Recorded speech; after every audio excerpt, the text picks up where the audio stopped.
தாமதமாக துவங்கியதற்கு நான் தான் காரணம். அதற்காக உங்களிடம் என்னுடைய மன்னிப்பை தெரிவிச்சுக்கிறேன். நான் ஒரு துவக்க விழா இங்கே வந்திருக்கக்கூடிய பத்திரிகையாளர்களுக்கும் ஊடக நண்பர்களுக்கும் மேடையில் வீட்டிருக்கக்கூடிய திரை ஆளுமைகளுக்கும் இது ஒரு வழக்கமான ஒரு விழா.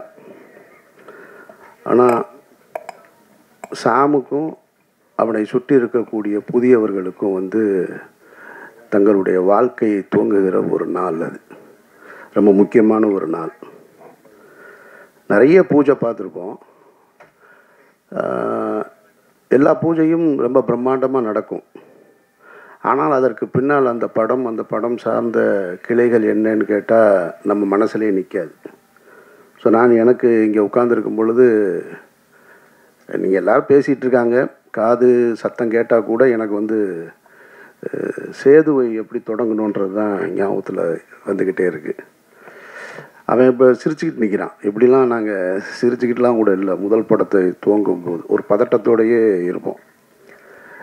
ரொம்ப பழைய கதையாக இருந்தாலும் இங்கே நிறைய புதியவர்கள் இருக்கிறதுனால அந்த கதை உங்களுக்கு புதுசாக இருக்கும்னு நான் நம்புகிறேன். நான்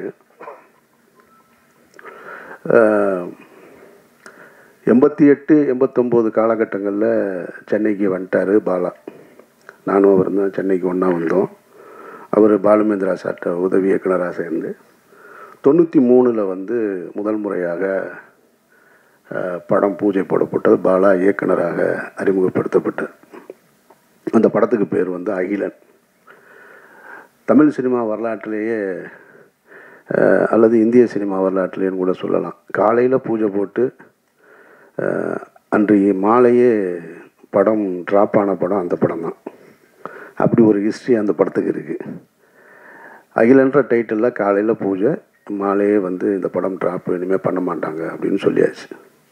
அதற்கு பின்னால் பல நாயகர்கள். இந்த பாலான்றவர் யார் அப்படின்னா, பாலு மகேந்திரான்ற அப்படின்ற அந்த ஒரு மரத்திலிருந்து பறிக்கப்பட்ட ஒரு பழம். அது அன்னைக்கு விதைக்கப்பட்டது. ஆனால் முளைக்கலை. அது முளைக்காமல் அப்படியே நின்று போயிடுச்சு. கிட்டத்தட்ட பட்டு போயிடுச்சுன்னு கூட சொல்லலாம். அதற்கு பின்னால் நிறைய புதுமுகங்கள் அந்த படத்தில் நடிக்கணுன்ற கிட்டத்தட்ட அன்றைக்கு பீக்கில் இருந்த திரு ரஜினிகாந்த் அவர்களும் கமலஹாசன் அவர்களும் தவிர, மூத்த நடிகர்கள் தவிர எல்லா நடிகர்களுமே அந்த கதைக்குள்ளே வந்து போயிருப்பாங்க அந்த கதைக்கு. இது போக நிறைய புதுமுகங்களை பார்த்து புதிய தயாரிப்பாளர்கள் அது இதுன்னு பார்க்காத ப்ரொடியூசர்ஸே கிடையாது, பார்க்காத ஹீரோஸே கிடையாது. இன்றைக்கி இருக்கிற பெரிய பெரிய ஸ்டார்லாம் அதில் கமிட் ஆகிருக்காங்க. அந்த தகவல் தவறான தகவலாக இருக்காதுன்னு நினைக்கிறேன் நான். அல்டிமேட் ஸ்டார் கூட அந்த படத்தில் கமிட் ஆகி அப்புறம் பண்ணாமல் இருந்தவர் தான். அப்படி ஒரு ப்ராஜெக்ட் அது. நிறைய ஹீரோஸ் இன்னும் சொல்லிக்கிட்டே போகலாம், நிறைய ஹீரோ. அப்புறம் திரும்ப 97 கந்தசாமின்ற சசிகுமார் இருக்கான் இல்லையா, நம்ம நடிகர், அவருடைய உறவினர் ஒருத்தர் மூலமாக அந்த படம் துவங்கப்பட்டது. கந்தசாமின்ற ஒரு தயாரிப்பாளர் தான் அந்த படத்தை துவங்கினார். அகிலன்ற படத்துக்கு சேதுன்னு பெயர் மாற்றியாச்சு. அன்னைக்கு காலையில் பூஜை, இங்கே தான் பூஜை, பிரசாத் ஸ்டுடியோவில் தான். அதனால தான் அதை நான் நினைவுபடுத்தி இப்போ நான் சொல்கிறேன். நான் காலையில் பூஜை, நாங்கள் பூஜை போட்டோம். படைப்பாளிகள் ஸ்ட்ரைக் ஆரம்பிச்சிட்டாங்க. அப்படியே நின்று போச்சு. விக்ரம்ன்ற ஒரு நாயகனை உள்ளே கொண்டு வர்றோம். அவர் 12 வருடங்களாக போராடிக்கிட்டு இருக்கார் வெற்றிக்காக. அந்த நாயகன் உள்ளே வர்றாங்க. அபிதான்ற ஒரு பொண்ணு ஹீரோயினாக இன்ட்ரடியூஸ் ஆகிறாங்க. இவ்வளவும் இருந்தும் அந்த படம் ட்ராப் ஆயிடுச்சு. படைப்பாளிகள் பிரச்சனை இல்லை. இப்போ எடுப்போமா, இன்றைக்கி எடுப்போமா, நாளைக்கு எடுப்போமான்னு தெரியாமல் அப்படியே காத்திருந்து ஒரு வருடம் 1.5 வருடங்களுக்கு பிறகு அந்த படம் துவக்கப்பட்டது. குறித்த பட்ஜெட்டில் முடிக்க முடியலை. அதனால் அது அடுத்த கட்டத்தை போய் 2000 தான் அந்த படம் முடிவுக்கு வந்தது. சரி, முடிவுக்கு வந்ததுக்கு பின்னாடி அந்த படம் விலைக்கு விற்பனைக்கு இருந்ததான்னு கேட்டால் அந்த படம் விற்பனைக்கு இல்லை, யாரும் வாங்கலை எல்லாமே. ஆனால் இந்த படத்தை டப்பிங்லேயோ எஃப்எக்ஸ்லேயோ பார்த்தவங்க எல்லாம் இந்த 97 தொடங்கி 93 தொடங்கி 2000 வரைக்கும் பல இயக்குனர்கள், பல தயாரிப்பாளர்கள் எங்களை கிராஸ் பண்ணி போயிட்டே இருக்காங்க. ஆனால் நாங்கள் மட்டும் நம்பிக்கையோடு ஒரு அறையில் காத்துக்கிட்டே இருக்கோம். எங்கள் படம் ஒரு நாளும் ரிலீஸ் ஆகும், என்றைக்காவது ஒரு நாள் எங்கள் படம் வந்துடும்ன்ற நம்பிக்கையோடு உட்காந்துட்டு இருந்தோம். சரி, 2000 படம் முடிஞ்சதுக்கப்புறம் பார்த்தா அப்பவும் இல்லை. எங்களோடு சேர்ந்து பல ஹீரோக்களுடைய படங்கள் நாங்கள் டப்பிங் நடக்கும்போது பக்கத்தில் நடக்கும். இந்த சமீரா டப்பிங்கில் தான் நடக்கும். அங்கே பெரிய ஹீரோஸ்லாம் வருவாங்க. நாங்கள் அப்படி நின்று பார்த்துட்டே இருப்போம். அப்பவும் அது வியாபாரத்துக்குள்ளே வரலை. அதில் ஒரு நல்ல விஷயம் என்னென்னா, படம் நல்லா இருந்ததுன்றது மட்டும்தான் ஒரு இயக்குனர் தன்னுடைய கனவுகளை ஒட்டுமொத்த கனவையும் தூக்கி ஒரு படத்தில் உழைப்பாக போட்டு படமாக்கி வச்சுருந்தார். அது அவருக்காக மட்டும் செஞ்சதில்லைன்றதான் ரொம்ப முக்கியமானது. அதை நம்ம கவனிக்கணும். அதை ஒரு டைரக்டர் இன்றைக்கி படம் எடுக்கிறாருன்னா அது உனக்கானது மட்டும் கிடையாது, ஒரு தலைமுறையை உருவாக்குறது. இது ஒரு தனி மனிதனுடைய இது இல்லை, ஒரு தலைமுறையை உருவாக்குறது. பாலுமகேந்திரான்ற மரத்திலிருந்து அந்த பழத்தை எடுத்து 2வது முறையாக விதைக்கப்பட்டது தான் சேது. அது விதைச்சது சாதாரணமாக முளைச்சது. அங்கேருந்து தான் அமீர்னு ஒருத்தன் வந்தேன். அங்கேருந்து தான் சூர்யான்ற ஒரு நடிகர் உருவாக்கப்படுறார். அங்கேருந்து தான் விக்ரம்ன்ற ஒரு மாபெரும் நடிகர் உருவாக்கப்படுறாரு. சூர்யான்ற நடிகர் தான் பல கம்பெனிகளை உருவாக்குறாரு, பல இயக்குநர்களை அறிமுகப்படுத்துகிறாரு. அமீர்ன்ற ஒரு இயக்குனர் வரும் பொழுது சசின்ற ஒரு இன்னொரு இயக்குனர் வரும். இன்னொரு சசின்ற ஒரு இயக்குனர் வரும்போது சமுத்திரக்கனி வர்றான், கஞ்சா கருப்பு வர்றான், நமோ நாராயணன் வர்றான், புதிய தயாரிப்பாளர்கள் வர்றாங்க. இப்படி போய்கிட்டே இருக்கு. அப்போது அந்த காலகட்டத்தில் 2000 படத்தை எடுத்து முடிக்கும் பொழுது எங்களுக்கு இருந்த நம்பிக்கை படம் நல்லா இருக்குது, அவ்வளோதான். வேறு எதுவுமே தெரியாது. படம் விற்பனை ஆகலை. அந்த டைமில் இதே பிரசாத் லேபில் நான் அந்த படம் ரிலீஸுக்காக நானும் தயாரிப்பாளர் திரு கஃபார் அவர்களும், அவர் எனக்கு அண்ணன் கஃபார் அண்ணனும் சித்ரா லட்சுமணன் சாரும் அந்த ரிலீஸுக்கான வேலைகளில், ஏன்னா ரொம்ப சிரமம், ரொம்ப கடனில் இருக்குது, இந்த படம் எப்படி ரிலீஸ் ஆகும்னு தெரியாத ஒரு சூழல். அப்போ நின்றுட்டுருக்கும்போது பக்கத்தில் கமல் சார் இருக்கு. ஹேராம் படம் ஒர்க்கு போயிட்டுருக்கு அவருக்கு. நான் சின்ன வயசுலேருந்து கமலஹாசன் அவருடைய மாபெரும் ரசிகன். நான் அவரையெல்லாம் பார்த்துட மாட்டோமா, அவர் கூட நின்ற மாட்டோமா, அவருடைய விரல் நுனியை தொட்டுற மாட்டோமா அப்படின்னு ஏங்கிக்கிட்டு இருந்த ஒரு நபர். அவர் அப்படி நிற்கிறாரு, இவ்வளோ பெரிய தாடி வச்சுட்டு. சித்ரா சாரை பார்த்த உடனே கமல் சார் கூப்பிட்டு பேசினார். என்ன சித்ரா இங்கே இருக்கீங்கன்னாரு. இல்லை இந்த மாதிரி சேதுன்னு ஒரு படம் அப்படின்னோடனே கமல் சார் சொன்ன வார்த்தை, ஆமாம் கேள்விப்பட்டேன் அப்படின்னாரு. அதுதான் எங்களுடைய முதல் வெற்றி. படம் ரிலீஸ் ஆகலை. ஒரு புதிய படைப்பு யாருக்கு போய் சேர்ந்துருக்கு, ஒரு உலக நாயகன்கிட்ட போய் சேர்ந்துருக்கு. ஆமாம் கேள்விப்பட்டேன், நல்லா இருக்குன்னு சொல்கிறாங்க அப்படின்னாரு. நான் பக்கத்தில் இருந்து இப்படி பார்த்துக்கிட்டே இருக்கேன். கமல் சார் வாயவே பார்க்குறேன். அவர் என்ன சொல்கிறார், இது யார் அப்படின்னாரு. இல்லை அவர் அஸ்டன். ஓ அப்படின்ட்டு அவர் ஹேராம் பற்றி பேச ஆரம்பிச்சிட்டார். திரும்ப எல்லாம் ஹேராம்லாம் பேசிட்டு திரும்ப ஆயிருமா, ரிலீஸ் ஆயிருமா அப்படின்னாரு. இல்லை அதுக்கு தான் வந்திருக்கோம் அப்படின்னு சொன்னோம். ஓகே வாழ்த்துக்கு அப்படின்ட்டு போயிட்டார். ஸோ அந்த படம் அப்புறம் இதே பிரசாத் ஸ்டுடியோவில் தான், லேபில் தான், இதே லேபில் தான் விடிய நான் பாலா எல்லாம் நின்றுட்டு இருந்தோம். அன்றைய இரவு அந்த பாலாவுடைய நடவடிக்கைகள்லாம் நீங்கள் பார்த்தீங்கன்னு வச்சுக்கல, எங்களெல்லாம் கவனிக்கப்படாத ஒரு ஆள். நான், பாலா, சசி. இன்றைக்கு வாசலில் வந்து இறங்கும்போதே அங்கேயே கேமரா வந்துடுது. அங்கேருந்து அப்படியே ரிவர்ஸ்லேயே வர்றாங்க ரிப்போர்ட்டர்ஸ்லாம். பாவமாக இருக்குது, எங்கேயாவது தடிக்கி விழுந்துருவாங்களோன்னு. இந்த லேபுக்குள்ளே விடிய 3 பேர் சுற்றிக்கிட்டே இருக்கோம். அதில் நான் கைலியோடு சுற்றிக்கிட்டே இருக்கேன். ஒரு 6 பிரிண்ட்டு தான், வெறும் 6 பிரிண்ட்டை எடுத்துகிட்டு இங்கேருந்து ஒரு கனவுகளை சுமந்து கொண்டு மதுரை, திருச்சி இப்படி நான் கொடுத்துட்டு திண்டுக்கல்னு கொடுத்துட்டு போனேன் நான். அப்படி ரிலீஸ் ஆன படம் தான். படம் நல்லா இருந்ததுனால தான் இவ்வளவு பெரிய அந்த விதை பெரிய ஆலமரமாகி பல கிளைகளை உருவாக்கியிருக்கு. அதனால் நீங்கள் புதிய வாய்ப்பை வந்து ஒருத்தர் கொடுத்தார். இப்போ எனக்கு வாய்ப்பு கொடுத்தவர் வந்து கணேசன் இப்போ சொன்னார் இல்லையா, அவர் தான் என்னையை தேர்ந்தெடுத்தார். இங்கே மனிதர்கள் எல்லோருமே வெற்றி அடைந்தவர் எல்லோருமே சொல்லுவாங்க, நான் தன்னால் வளர்ந்தவன் அப்படின்னு சொல்லுவாங்க.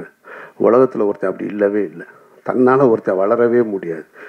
ஒரு கை பிடிச்சி தூக்கலைன்னு சொன்னால் ஒருத்தன் வளரவே முடியாது. அப்படி வளர்ந்ததா யாராவது சொன்னா அப்படின்னு சொன்னால் அது ஒரு பொய். அது வேணால் சினிமாவில் ஒரு கைதட்டுறதுக்கு வசனமாக இருக்கலாமே தவிர வாழ்க்கையில் அப்படி கிடையாது. நம்ம பிறப்பே தாய் தந்தையோட உதவியால் தான் இருக்கும்போது அப்புறம் நம்ம வெற்றி அடைவது மட்டும் தன்னால் எப்படி நடக்கும்? அப்படி நடக்கவே நடக்க. உங்களை பற்றி பேசுவதற்கு இன்னொருத்தர் வேணும். நீங்கள் போய் ஒன்று கேட்டிங்கன்னா செய்கிறதுக்கு இன்னொரு கை இல்லாமல் உங்களுக்கு வாழ்க்கையே கிடையாது. அப்படி ஒரு கை தான் இப்போ அவர் மகேஷ் அவர்கள் வந்திருக்கிறாங்க. அப்படி தான் எனக்கு ஒரு கணேஷ் வந்தார். இவனுக்கு யூகேலேருந்து வந்திருக்காரு, எனக்கு யூஎஸ்லேருந்து வந்தார். இன்றைக்கி வெற்றி அடைஞ்சதுக்கப்புறம் சொந்தக்காரங்க வருவாங்க, நண்பர்கள் வருவாங்க, பெரிய பெரிய பணக்காரர்கள்லாம் வருவாங்க. ஆனால் தொடக்க காலகட்டத்தில் துவக்கத்தில் இவன் டைரக்டர் ஆவான், நான் அமீரா மட்டும்தான் இருந்தேன். என்னை இயக்குனர்ன்ற முதல் அந்த வார்த்தையை பயன்படுத்தினது என்னுடைய கணேசார் தான். அவர் இல்லைன்னு சொன்னால், அவர் முதலீடு செய்யலைன்னா நான் இல்லைங்க, நான் அதுக்கப்புறம் சொந்த படம் எடுத்துருக்க முடியாது. ஸோ அப்போ அந்த உதவியை மகேஷ் அவர்கள் செய்திருக்கிறார்கள். சாம் செய்ய வேண்டியது அந்த படத்தை நல்ல படமாக எடுத்துக்கணும். அவர் இன்னைக்கு விதைக்கப்பட்டுருச்சு, இனி நீ இதை முளைச்சி எடுத்துகிட்டு வர வேண்டிய முழு உழைப்பும் உன்னிடத்தில் இருக்குது. இங்கே நிகழ்ச்சி சிறப்பாக நடத்தி கொண்டிருந்த படவா கோபி, ஜீவா போன்றவர்கள்லாம் எனக்கு ரொம்ப பரிச்சயமானவர்கள், ஆனால் பழக்கம் இல்லை. ஆனால் பரிச்சயத்திலே ஒருத்தருக்கு ஒருத்தர் அன்பை பகிர்ந்து கொள்ளக்கூடிய அந்த ஒரு உறவு தான் அண்ணேன்னு பார்த்தவொடனே கட்டி பிடிக்கிறது மாதிரியானது. எனக்கு அவர் இந்த நிகழ்ச்சியை ரொம்ப சிறப்பாக நடத்தினார். ஆனால் ஒரு வருத்தம் என்ன, 2 வருத்தம் இருக்குது. ஒன்று இவங்கிட்ட, இன்னொன்று அவர்கிட்ட. இங்கே அறிமுகப்படுத்தும் பொழுது ஒவ்வொருத்தராக எந்திரிச்சு நீங்கள் கை தூக்குங்க, கை தட்டுங்க. இந்த அறிமுகம் தேவையில்லை. நீங்கள் உழைங்க, நீங்கள் கடுமையான உழைப்பை போடுங்க, உங்களோட திறமையை கொண்டு வாங்க.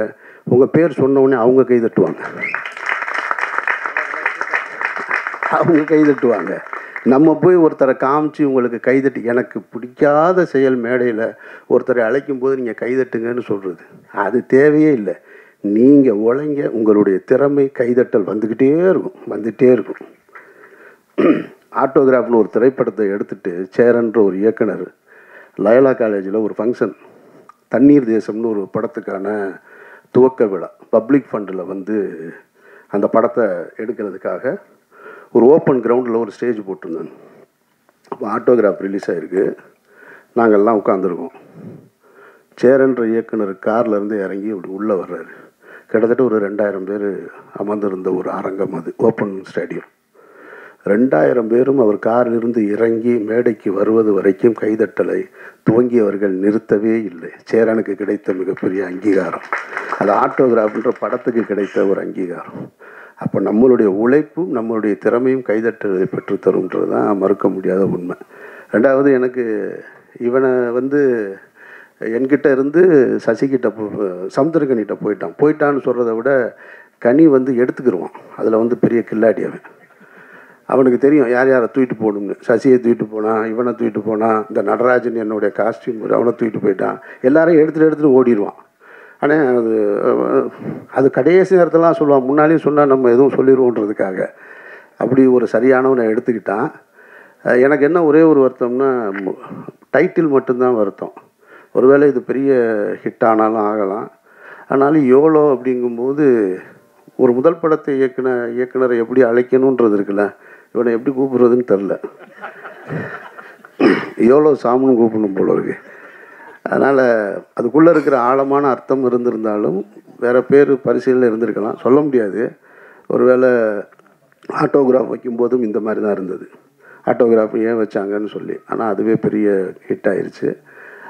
மற்றபடி இந்த நாள் மற்ற எல்லோருக்கும் ஒரு சம்பிரதாயமான நாளாக இருக்கும். இந்த விழாவும் ஒரு சம்பிரதாயமான விழாவாக இருக்கும். ஆனால் இதில் உழைக்க இன்றைக்கு அந்த விதைக்கப்பட்டவர்களுக்கு ஆத்மார்த்தமாக நிற்கிற எல்லோருக்குமே என்னுடைய நன்றியை நான் தெரிவிச்சுக்கிறேன். ஏன்னா இதுலேருந்து எவ்வளோ பேர் வரப்போகிறாங்கன்னு தெரியும். பாலுமகேந்திரா சார் உங்களுக்கு தெரியும், பாலுமகேந்திராட்ட நிறைய கனிகள் எடுத்து விதைக்கப்பட்டது. ஒரு பக்கம் வெற்றிமாறன் டீமு, ஒரு பக்கம் ராம் போன்றவர்கள். பாலாட்டிருந்து வந்தவங்க தான் நாங்கள் எல்லாருமே. ஆனால் ஒரு கட்டத்தில் நின்றுச்சு. இப்போ எனக்கு பின்னால் சசி, சமுத்திரக்கனி, அப்புறம் துரைவாணன் ஒரு இயக்குனர் எனக்கிட்ட இருந்து வந்தான். ஆக்சுவலாக அவன் உடல்நிலை சரியில்லாமல் ஒரு படம் இயக்குனா, ஆனால் இறந்துட்டான். ஸோ ஒரு சின்ன கேப் விழுந்துருச்சு. அந்த கேப்பை திரும்ப அந்த தோட்டத்தை துவங்குவதற்கு சாம் வந்திருக்கான். இவன் எடுத்துகிட்டு போகணும். இன்னும் எனக்கு ஒரு ஆசை இருக்குது. சரி, என்கிட்டருந்து வர்ற அசிஸ்டன்ஸ் யாராவது அடுத்த கட்டத்தை நோக்கி போகணும் அப்படின்ற ஒரு ஆசை இருந்துக்கிட்டே இருக்குது. அதை செய்வான்ற நம்பிக்கையோடு இருக்கேன் நான். பாலா பருத்தி வீரன் முடிச்சுட்டு, நான் மௌனம் பேசியதை முடிச்சு, ராம் முடிச்சு, பருத்தி வீரன் முடிச்சதுக்கப்புறம் என்னை கூப்பிட்டு ஆஃபீஸில் உட்காந்து பேசும்போது ஒரு வி ஃபைண்டர் எடுத்து கையில் கொடுத்தாரு. இந்த வி ஃபைண்டரை கொடுத்து, இது என்னன்னு தெரியுமாடா அப்படின்னு. தெரில, சொல்லு அப்படின்னு. இது பாலுமகேந்திரா சாருக்கு அவருடைய குருநாதர் கொடுத்தது. அவர் பாலுமகேந்திரா சாருக்கு கொடுத்தார். பாலுமகேந்திராட்ட இருந்து பல பேர் எவ்வளவோ பேர் வந்து போயிருக்காங்க. ஆனால் அவர் எனக்கு கொடுத்தார். நான் உனக்கு கொடுக்கல. எப்போ கொடுக்கல? மௌனம் பேசியது கொடுக்கல, ராமுக்கும் கொடுக்கல. பருத்தி வீரன் முடிச்சதுக்கப்புறம் உன் கையில் கொடுத்தேன்னு என் கையில் கொடுக்குறேன். இப்போ அதை நான் வாங்கி வச்சுட்டு யாருக்கிட்டையாவது கொடுக்கணுன்னு இருந்தேன். சசி வந்துட்டான். சசி வந்து சுப்பிரமணியபுரம்ன்ற ஒரு மாபெரும் படத்தை, ஒரு காவியத்தை கொடுத்துட்டு போயிட்டான். ஆனால் சரி கொடுக்கலாம் அப்படின்னு நினைக்கும் போது நமக்கு ஒன்று இருக்கும்ல, நம்ம 3 படம் பிடிச்சதுக்கப்புறம் தானே கொடுத்தாங்க, இவனுக்கே முதல் படத்தில் கொடுக்கணும் அப்படின்னு ஒரு எண்ணம் தான்.